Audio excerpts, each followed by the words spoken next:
Sometimes the most incredible stories aren't the ones that are most well known.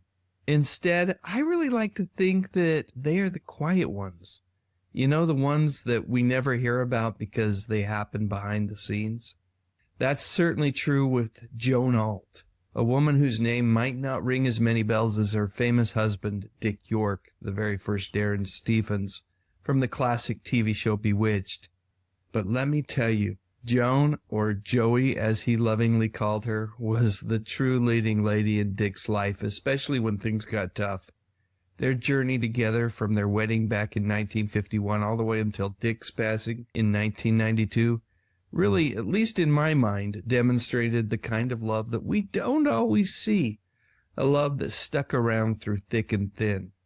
Joan Barbara Alt came into the world on September 26, 1931, in Illinois, a long way from the Hollywood glitz. But fate, as it often does, had a way of bringing her and Dick together. They were more than just colleagues. They were teenage sweethearts, their bond forming early on while they were still in high school. After that, both of them performed on the popular radio show from way back then called Jack Armstrong. Their wedding on November 7, 1951, truly kicked off something special. They'd go on to have 5 kids, and their life together would face so many highs and lows. There was no way that they could have possibly imagined what was ahead of them. Dick's acting career, of course, really took off first on Broadway. Then, in 1964, he landed that role that we all remember him for so darn well, Darrin Stephens on Bewitched. The show, as you know, became a huge hit, bringing Dick a lot of recognition. But while he was winning us all over on the small screen, he was quietly fighting a very difficult battle.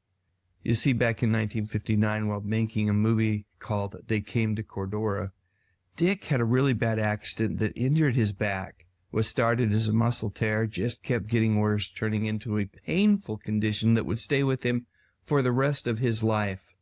It was agonizing, but Dick, being Dick, just kept on working. The folks on Bewitched, they wanted to help too. They were aware, and they did everything that they could to help him. Heck, they even built a special slanted wall for him to lean on between takes. But as time went on, his condition worsened, and he found himself relying more and more on pain medication. Yep, we've all heard this story before. Just getting through a day of filming became incredibly hard for him, and by the time the 5th season of the show had rolled around, his health had really started to take a toll. Sometimes the pain would be so bad that they'd have to pause filming, and they even adjusted scripts so that Darrin, Dick's character, would be in bed or on the couch.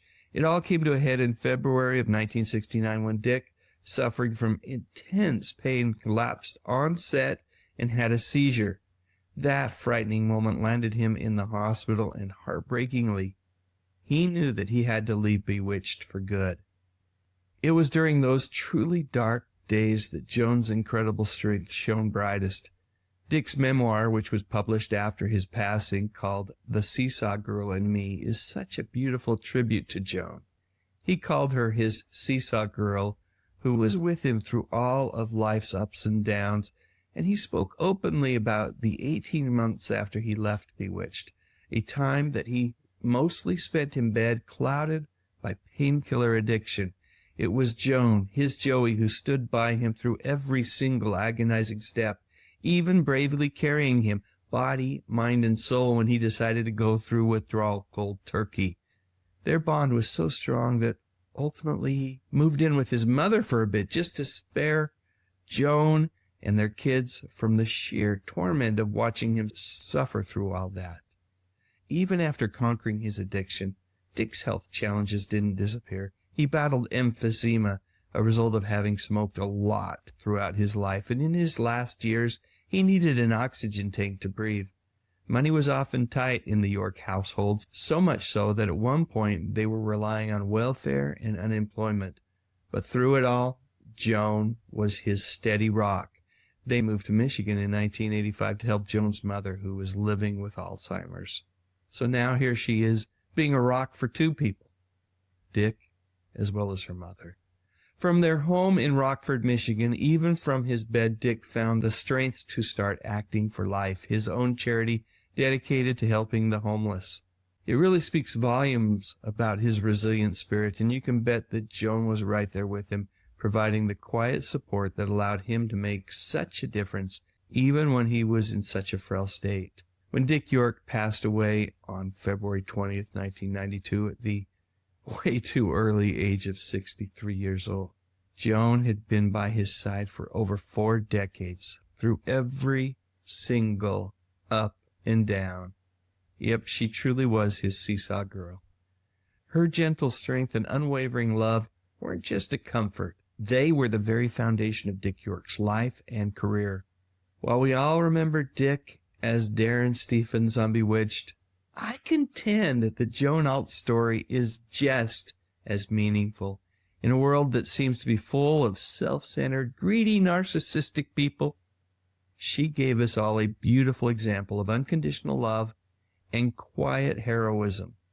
Joan Barbara Alt York left us on January 20th, 2012, at the age of 80, leaving behind a truly remarkable tale of devotion, and I'd like to think that on that day, there was such a joyous reunion. Somewhere out there, 2 truly beautiful souls were reunited once again. And now for something only semi-related. So, you think your neighbor's a witch? Try using Nick at Night's 3-step witch test. 1. Look for peculiar facial features. 2. Watch for unusual behavior. 3. Listen for subtle verbal slips. I am a witch. But avoid direct confrontation. A witch will never admit she's one. I'm a witch. I am a witch. I really am a witch. The best way to spot a real witch is to watch Bewitched. Weeknights at 8:30, 7:30 Central on Nick at Night. Our new electric percolator. Looks strange. Well, our coffee tastes strange. Try Maxwell House Electric Perk. It's the only kind I sell. Aren't all electric percolator coffees the same? Only one says Maxwell House. Good. Electric Perk's ground roasted blended just for electric percolators. Cora, her coffee's been great. Anybody owns an electric pot, Electric Perk ought to be in it. Electroperk, only from Maxwell House. If you are enjoying this video, click on that little thumbs up icon and give it some love. You are special. You didn't have to do it, but you did.